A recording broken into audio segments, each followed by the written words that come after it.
Arsenal 2, Fulham 1, our first win back from the international break, and some concerns about, or some good things, I reckon. But yeah, make sure you are sub, and sharing the content around.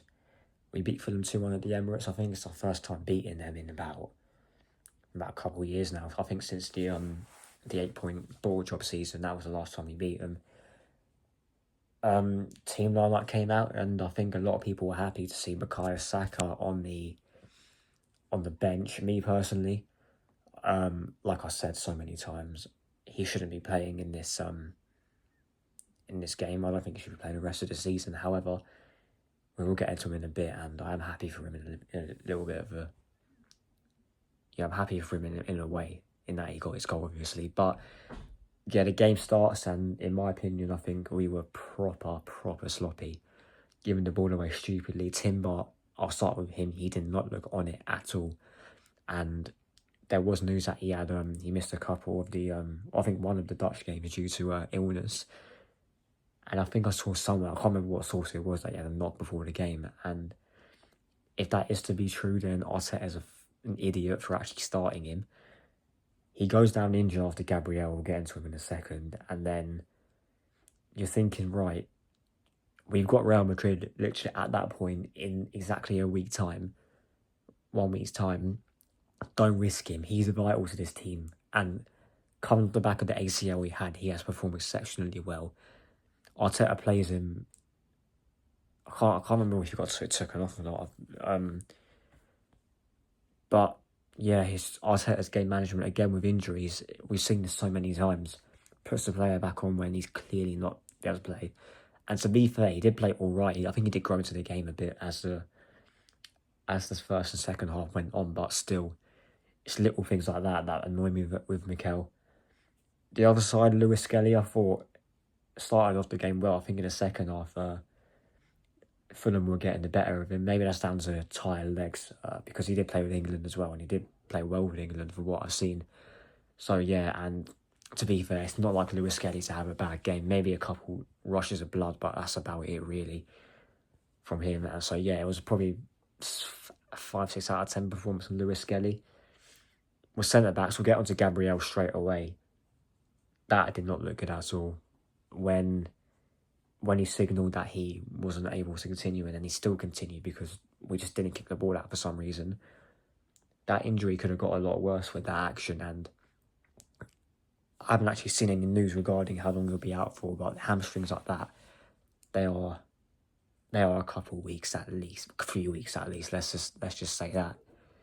So we're more than likely going to be without Gabriel, who is our best centre-back for the home leg and the away leg against Real Madrid. And we had to rely on Kivior, who looks proper shaky when he came on, letting the ball bounce stupidly. Just being weak in the tackle. And we got to rely on him. And even Saliba wasn't good at all. He was proper shaky, and that has been the story of the season, whether it's the reports that Real Madrid are lurking and they want to sign him, or that he relies that much on Gabriel, which I think he does. Don't get me wrong, I rate Saliba highly, but I think Gabriel is probably better than him, and I think he is definitely better than him, actually.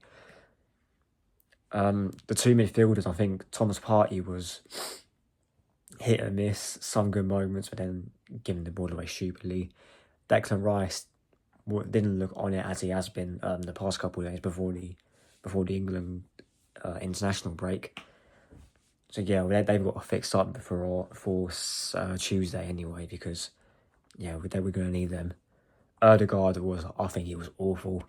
Was barely in the game at all. When he was, he had a couple of shots and they went into Rose's header pretty sure. I think he had two decent opportunities. Well, I say decent, maybe half chances. And his shot was either weak or he was ballooning him over the bar. And that's what I saw quite a lot today from him. Wasn't involved. And yeah, it's summing up Erdegaard's performances this season, really. He hasn't been that great at all.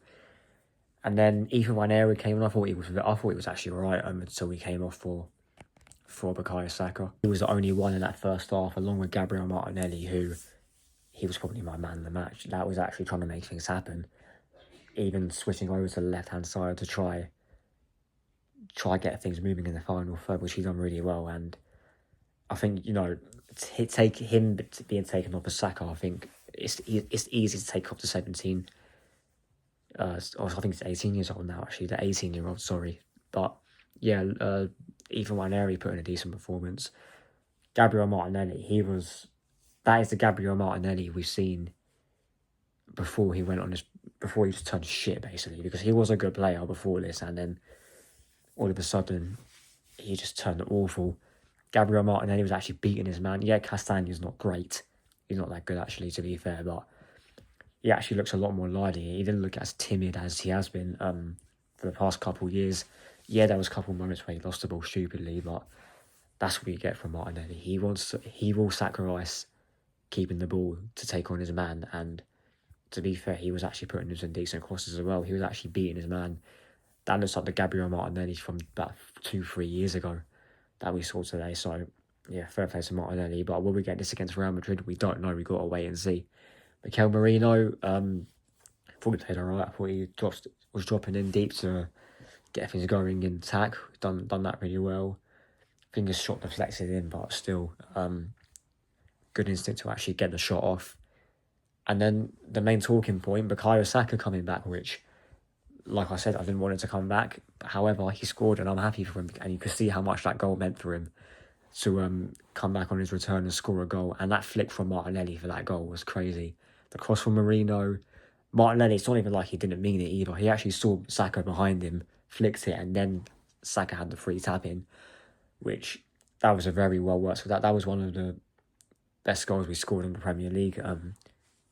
One of the very few best ones that we have scored, because creativity has been hard to come by, and yeah, this system's probably at fault for it, which I think it is, and that starts with the manager, but that's a whole different conversation. But yeah, we got the win. I think stupid defending for the consolation goal from Muniz, but yeah, we won the game at that point. It wasn't too bad. But yeah, we got Everton away next, and they play at Anfield tonight, so they got a Merseyside derby to deal with before they deal with us. Or I say deal with us, hopefully not. But yeah, we got a win. On to Everton, and then on to the big one next Tuesday or Wednesday. I think it's Tuesday or Wednesday. I can't remember. But yeah, like, Simon, share the content around, and I'll see you lot in a bit.